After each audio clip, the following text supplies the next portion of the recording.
ठीक हो। ਅੱਜ ਮੇਰਾ ਜਿਸ ਤਰ੍ਹਾਂ ਅੱਜ ਸਿਆਸਤ ਦੀ ਗਰਮਾ ਗਰਮੀ ਚੱਲ ਰਹੀ ਹੈ ਤੇ ਮੈਂ ਗਿਆ ਵਾਂ ਦੇਸੀ ਚਿਕਨ ਲੈਣ ਅਬਦੁਲ ਸਤਾਰੀ ਦੀ ਰੋਡ ਤੇ ਉਹਦੇ ਕੋਲੋਂ ਮੈਂ ਚਿਕਨ ਲੈ ਰਿਹਾ ਸਾਂ ਤੇ ਮੈਂ ਉਹਦੇ ਕੋਲੋਂ ਬਸ ਮਜ਼ਾਕ 'ਚ ਪੁੱਛ ਲਿਆ ਕਿ ਉਸਤਾਦ ਜੀ ਵੋਟ ਕਿਹਨੂੰ ਪਾਓਗੇ। ਤੇ ਉਹ ਕਹਿੰਦਾ ਜੀ ਇਮਰਾਨ ਖਾਨ ਨੂੰ ਪਾਵਾਂਗਾ। ਤੇ ਮੈਂ ਤੇ ਸੁਣ ਕੇ ਹੈਰਾਨ ਹੋ ਗਿਆ ਤੇ ਨਾਲ ਹੀ ਉਸ ਬੰਦੇ ਨੇ ਤਕਰੀਰ ਸ਼ੁਰੂ ਕਰ ਦਿੱਤੀ। तो मैं फिर उसकी थोड़ी वीडियो बना ली कि इस इमरान खान ने दा शऊर इतने नीचे तक चला गया है कि पाकिस्तान च मतलब रेहड़ी बेचने वाले भी शऊर आ गया है और बच्चा बच्चा जड़ा है ਉਹਦੇ 'ਚ शऊर आ गया है। ये लोग किस तरह ਕੱਢਣਗੇ नहीं है, लेकिन तुसी लांदे क्यों पै गए कि तुसी भी इलैक्शन ते खड़े जो भी इलैक्शन ते खड़ा है। उन्हें आखिया नहीं इमरान खान का असीं बोर्ड खड़ा ही नहीं रहन देना। सारे उन्हें बोर्ड राती छेक दिते पाड़ दिते, सिर्फ इमरान नवाज शरीफ ते खड़े ने। जुल्म दी इंतहा नहीं है जनाब, अखीर हो गई जनाब, फरौनियत हो गई है। हाँ जी, जिन्हें मेहनत की शौकत खान ने लिया, जिन्हें इतने यूनिवर्सिटियां बनवाइया, उनका कोई नाम लैन ते नहीं राजी। बिल्कुल सही, ना इंसाफी है कि नहीं है। तौबा तौबा। मैं कहना जी मैं तो एक गल करा भाव मेरा कोई सिर भी पाड़ देवे ना, मेरा पहला वोट अगे नवाज शरीफ ने सी। सही, मेरे कम से कम 14 वोट ने। अच्छा, लेकिन इंशाल्लाह अच्छा ਆਪਾਂ ਕਿਸੇ ਹੋਰ ਨੂੰ ਵੋਟ ਨਹੀਂ ਦੇਣਾ। ਠੀਕ ਹੋ ਗਿਆ, ਕਿਉਂਕਿ ਬੰਦੇ ਨੂੰ ਇਸ ਚੀਜ਼ ਨੂੰ ਸੋਚ ਲੈਣਾ ਚਾਹੀਦਾ ਵੀ ਪਹਿਲੇ ਕਿ ਬੱਚਿਆਂ ਦੀ ਤਾਲੀਮ ਵਿੱਚ ਉਹਨੂੰ ਕੁਰਾਨ ਸ਼ਰੀਫ ਲੈ ਆਉਂਦਾ, ਸਹੀ, ਜਿਹੜਾ ਬਿਲਕੁਲ ਖਤਮ ਹੋ ਗਿਆ ਸੀ। ਕੀ ਬਾਤ ਹੈ ਜਨਾਬ, ਕੀ ਬਾਤ। ਫਿਰ ਇਹਨਾਂ ਚੀਜ਼ਾਂ ਤੇ ਬੰਦੇ ਨੂੰ ਸੋਚਣਾ ਚਾਹੀਦਾ ਵੀ ਅੱਛਾ ਲੀਡਰ ਕਿਹੜਾ ਹੈ। ਲੇਕਿਨ ਇਹ ਗਲਤ ਤਰੀਕਾ ਹੈਗਾ ਕਿ ਕਿਸੇ ਦੇ ਵੋਟ ਲਾ ਕੇ ਤੇ ਫਿਰ ਆਪਦਾ ਨਾਮ ਬਣਾਉਣਾ ਹੈ, ਗਲਤ ਗੱਲ ਹੈ। ਇਹ ਭਾਜੀ ਇਹ ਸਾਡੀ ਜਿਹੜੀ ਹੈ ਨਾ ਇਹ ਬਿਊਰੋਕ੍ਰੇਸੀ ਤੇ ਸਟੈਬਲਿਸ਼ਮੈਂਟ ਇਹਨਾਂ ਨੇ 75 ਸਾਲ ਹੋ ਗਿਆ ਮੁਲਕ ਦਾ ਬੇੜਾ ਗਰਕ ਕਰ ਦਿੱਤਾ। ਗਰੀਬਾਂ ਦਾ ਕੋਈ ਅਹਿਸਾਸ ਨਹੀਂ ਇਹਨਾਂ ਨੂੰ।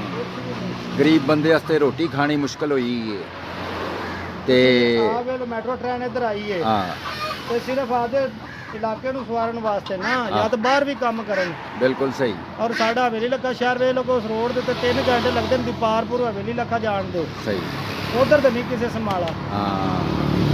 ਅਗਰ ਜੇ ਕੋਈ ਕਰੇ ਤਾਂ ਉਧਰ ਵੀ ਨਿਗੇ ਮਾਰੇ ਨਾ ਵੀ ਬਾਹਰ ਵੀ ਆਵਾਮ ਬੈਠੀ ਹੈ। ਨਹੀਂ ਜੀ ਨਹੀਂ, ਇਹਨਾਂ ਨੂੰ ਅਹਿਸਾਸ ਹੀ ਕੋਈ ਨਹੀਂ। 50-50 ਹਜ਼ਾਰ ਰੁਪਇਆ ਲੋਕਾਂ ਦੇ ਗੈਸ ਦੇ ਬਿੱਲ ਆ ਰਹੇ ਨੇ ਹੈ। ਲੋਕੀ ਆਪਣੀ ਚੀਜ਼ਾਂ ਵੇਚ ਕੇ ਤੇ ਬਿੱਲ ਜਮ੍ਹਾਂ ਕਰਾ ਰਹੇ ਨੇ। ਰੋਟੀ ਖਾਣਾ ਮੁਸ਼ਕਲ ਹੋਇਆ ਹੈ ਤੇ ਅੱਲਾਹ ਤਾਲਾ ਇਹਨਾਂ ਨੂੰ ਹਦਾਇਤ ਦੇਵੇ। ਮੇਰੇ ਭਾਈ ਦੀ 5 ਮਰਲੇ ਜ਼ਮੀਨ ਘਰ ਹੈ, ਉਹਨੇ 32 ਉੱਤੇ ਘਰ ਛੱਡ ਕੇ ਇੱਥੇ ਲਾਹੌਰ ਆ ਗਿਆ ਤੇ ਮਜ਼ਦੂਰੀ ਕਰਦਾ ਪਿਆ ਮਿਸਤਰੀਆਂ ਨਾਲ। ਅੱਛਾ, ਤੇ ਬਿੱਲ ਹੀ ਇੰਨੇ ਕੋ ਆ ਗਏ ਨੇ ਕਿ ਉਹਦੇ ਕੋਲ ਭਰੇ ਫੋਲਡ ਨਹੀਂ ਹੋਏ। ਬਿਲਕੁਲ ਸਹੀ ਗੱਲ ਕਰ ਰਹੇ ਹੋ। ਬੜੀ ਮੁਸ਼ਕਲ ਨਾਲ ਇੱਥੋਂ ਆ ਤੇ ਪੈਸੇ ਗੱਲੇ ਨੇ ਤੇ ਬਿੱਲ ਭਰਿਆ ਤੇ ਮੈਂ ਕੋਲ ਬੰਦ ਬਿੱਟਰ ਪਿਆ ਰਹੇ, ਘਰ ਵੀ ਬੰਦ ਪਿਆ ਰਹੇ। ਸਹੀ, ਘਰ ਜਾਂਦੇ ਹੀ ਨਹੀਂ ਹੈ। ਬਿਲਕੁਲ ਸਹੀ, ਉਨੀ ਆਮਦਨੀ ਨਹੀਂ ਜਿੰਨੇ ਬਿੱਲ ਹਨ। ਨਹੀਂ ਜੀ ਮੁਸ਼ਕਲ ਹੋ ਗਿਆ, ਜੀਣਾ ਮੁਸ਼ਕਲ ਹੋ ਗਿਆ ਪਾਕਿਸਤਾਨ। ਸਮਝ ਮੰਡੀ ਕੰਮ ਕਰਦਾ ਪਿਆ, ਮੈਥੋਂ ਵੱਡਾ ਹੈ।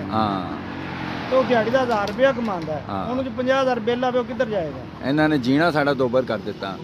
ਹੁਣ ਇੱਥੇ ਆ ਕੇ ਦਿਹਾੜੀਆਂ ਕਰਦਾ ਪਿਆ ਵਿਚਾਰਾ। ਉਹਨੇ ਮੈਂ ਪੁੱਛਿਆ, ਮੈਂ ਕਿਹਾ ਯਾਰ ਤੂੰ ਘਰ ਛੱਡ ਕੇ ਆ ਗਿਆ, ਤੇਰਾ ਆਪਦਾ ਘਰ ਬਾਰੇ ਉੱਥੇ ਮਜ਼ਦੂਰੀ ਕਰ। ਉਹਨੇ ਕਿਹਾ ਭਾਈ ਗਰੀ ਦੇਵਾਂ ਤਾਂ ਬਿੱਲ ਹੀ ਨਹੀਂ ਪੂਰੇ ਹੁੰਦੇ। ਬਿਲਕੁਲ ਸਹੀ।